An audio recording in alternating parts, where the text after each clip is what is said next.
distribuição de água no planeta. Na realidade, 75% da água doce do mundo está armazenada em geleiras. O campo de gelo de Colômbia é raro em outro sentido. A água aqui é pura o suficiente para se beber direto de seu curso. Água em toda parte e nenhuma gota para beber. Mas usinas de dessalinização estão modificando essa frase. Nós vimos o caminho implacável da água de geleiras e degelos em rios poderosos. Por fim, toda aquela água doce encontra um caminho para o mar. Então, por que os oceanos, que formam 97% da água do mundo, são salgados demais para se beber? Os oceanos ficaram salgados porque quando a água da chuva e a força do vento e outras forças desgastam a terra, que é basicamente um conjunto de rochas, esses materiais se separam. Seus elementos químicos entram no oceano e ficam por lá. Muitos desses minerais são sais, incluindo cloreto, magnésio, potássio e sódio. Com o passar de centenas de milhares de anos, os oceanos foram ficando mais salgados conforme o calor do sol vaporizava a água doce através da evaporação. A água mantém seu ciclo, mas o sal fica para trás e se acumula. Mas o homem encontrou um meio de tornar a água do mar potável e até saborosa. Chama-se dessalinização. Esta é a usina de dessalinização da água de Tampa Bay, a maior usina desse tipo nos Estados Unidos. Hoje não temos mais as chuvas que costumávamos ter.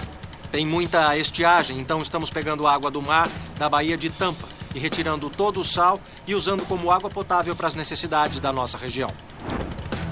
Todos os dias, a usina de Tampa suga 167 milhões de litros de água do mar de uma usina hidrelétrica próxima, onde é usada para resfriar as caldeiras aquecidas a carvão. É por aqui que a água do mar entra na nossa usina, proveniente da usina hidrelétrica. Este é o primeiro estágio do processo de pré-tratamento. Aqui adicionamos algumas substâncias químicas, hipoclorito de sódio e cloreto férrico. O hipoclorito de sódio é um alvejante comum. Nós queremos que as partículas se aglomerem, fiquem pesadas e se acomodem lá no fundo. Depois que telas filtram conchas e outros resíduos, a água passa por estes filtros de areia. Os grãos de areia filtram algumas partículas e parte do sal. A água passa por outro conjunto de filtros, que removem até as menores partículas. Mas como remover todo o sal dissolvido? A usina de Tampa utiliza uma versão avançada de osmose reversa. A água salgada recebe muita pressão, 70 kg por centímetro quadrado, através de rolos compostos de membranas finas, cada uma composta de poros que tem 1/100º de milésimo do diâmetro de um fio de cabelo humano. Precisa ser pequeno assim para pegar essas partículas de sal. E a água potável pura, por fim, vai para o centro. E é a água que nós vamos beber. A solução salgada, a salmoura, vai numa espiral. O processo de osmose reversa é tão eficiente que engenheiros da usina precisam remineralizar a água depois que ela é tratada. Água pura é um veneno. Por que colocar minerais de volta na água? Bom, na verdade, é perigoso para o homem beber muita quantidade de H2O 100%, já que a água, sem seus minerais, vai começar a remover os minerais benéficos do nosso corpo. Em menos de 1 hora, a usina transforma a água salgada residual em água potável pura. Esta usina fornece 10% da água municipal da região de Tampa. Água de esgoto é refrescante.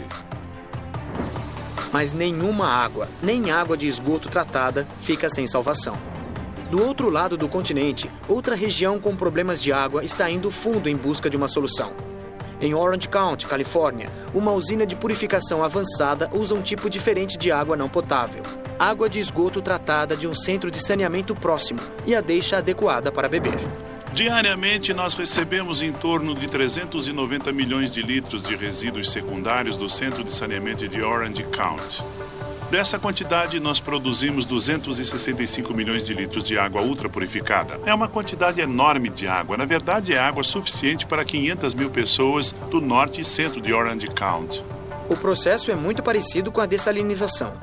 Um processo rigoroso de microfiltragem remove os detritos maiores. Depois, o maior sistema de osmose reversa do país remove os poluentes menores, nesse caso, tão pequenos quanto um vírus. A água, depois de passar pela osmose reversa, fica muito pura. Entretanto, existem alguns compostos orgânicos moleculares pequenos e leves que podem passar pela osmose reversa. Por isso, nós adicionamos uma luz ultravioleta com água oxigenada. Neste passo final, fótons individuais de luz ultravioleta, combinados com água oxigenada, neutralizam qualquer composto químico indesejável remanescente. O antigo resíduo de esgoto agora está mais puro que a maior parte da água da torneira ou engarrafada. Nós temos que remover muitos componentes tão pequenos quanto a trilionésima parte. Não é a milionésima nem a bilionésima, é trilionésima. Eu com certeza bebo a água desta usina. Temos uma pia de amostragem lá nos fundos e eu adoraria tomar um copo de água antes de acabarmos esta entrevista. Um homem de palavra. Céticos da chamada tecnologia do vaso para o copo não precisam se preocupar. Por mais pura que seja, esta água não vai direto para a abastecedora de água municipal. Em vez disso, só para garantir, ela passa por outra bateria de filtragens. Metade da água é bombeada por 20 quilômetros até esta bacia em Anaheim, onde ela então permeia o subsolo de volta para o aquífero local. Um aquífero é uma camada de areia ou cascalho ou outro material permeável que possa conduzir água de forma eficaz. E, em particular, que possa conduzir água para um poço. À medida que a água se infiltra pelas camadas de areia e cascalho, ela recebe outra forma de filtragem natural antes de entrar em qualquer abastecedora de água municipal. A outra metade da água tratada é bombeada para uma barreira oceânica subterrânea, que protege o aquífero local contra a invasão de água salgada. Se o nível da água na bacia subterrânea estiver abaixo do nível do mar, pode haver uma inclinação para a água escoar do oceano pelos aquíferos até a bacia de águas subterrâneas. Nós injetamos água ao longo da costa para formar uma barreira hidráulica, e esta barreira evita que a água do mar escoe para os aquíferos dentro da bacia. Em regiões como o sul da Califórnia, que depende do derretimento de neve distante para a obtenção da maior parte de sua água, qualquer água local é importante. Se esta usina de reciclagem de água não existisse, todos os dias, 394 milhões de litros de esgoto seriam simplesmente lançados ao mar. Em vez disso, a água recém-purificada fica dentro do sistema local de água doce. Em regiões secas, cada gota é importante. Então, o seu próximo copo d'água pode ser de água tratada do mar ou do esgoto, e talvez ela seja mais limpa que a água engarrafada e cara. Olhe para a atmosfera. O que você está vendo, na verdade, é céu líquido. Se nós pudéssemos atrair um pouco deste vapor d'água para cair em regiões áridas do globo. Mas calma, nós podemos, colocando pequenos grãos nas nuvens. Alguns cientistas estimam que a quantidade de água flutuando na atmosfera da Terra é 6 vezes maior do que a que flui em todos os rios do planeta. Mas a maior parte dessa água aerotransportada está em forma de vapor. Quando o vapor sobe alto para a atmosfera, ele resfria e condensa em gotículas de água ou gelo, cada uma com 0,02 de milímetro de diâmetro. Essas gotículas se juntam no que nós vemos como nuvens. Mas como as nuvens se tornam chuva? Não é tão fácil. Em uma das inúmeras propriedades peculiares da água, as gotículas, como ocorre com a pérola, precisam se formar em volta de uma pequena imperfeição, um pedaço de poeira ou resíduo conhecido como núcleo de condensação da nuvem, ou grão da nuvem, para que fique com peso suficiente para cair do céu. Este pequeno truque da natureza não está acontecendo com a frequência necessária em algumas partes do mundo, como na região das planícies do sul do Texas, que vem enfrentando estiagens frequentes e severas nos últimos anos. Para piorar as coisas, o aquífero Ogallala, que fornece água de irrigação para parte de 8 estados ocidentais, incluindo o Texas, está secando mais rápido do que o tempo que ele levaria para ser reabastecido pelas chuvas.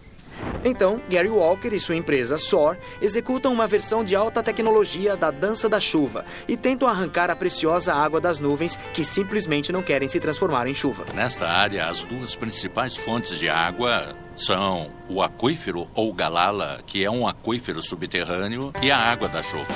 Possivelmente, nos próximos 10 a 20 anos, não haverá mais capacidade de bombear água do aquífero para fins de irrigação. A solução proposta pela SOAR é conhecida como semeadura da nuvem. Gary vai pilotar seu bimotor Piper dentro de uma nuvem equipado com sinalizadores de iodeto de prata. As partículas de iodeto de prata vão agir como núcleo de condensação da nuvem. As partículas são extremamente pequenas. Há em torno de 13 trilhões de partículas de iodeto de prata neste sinalizador de 20 gramas.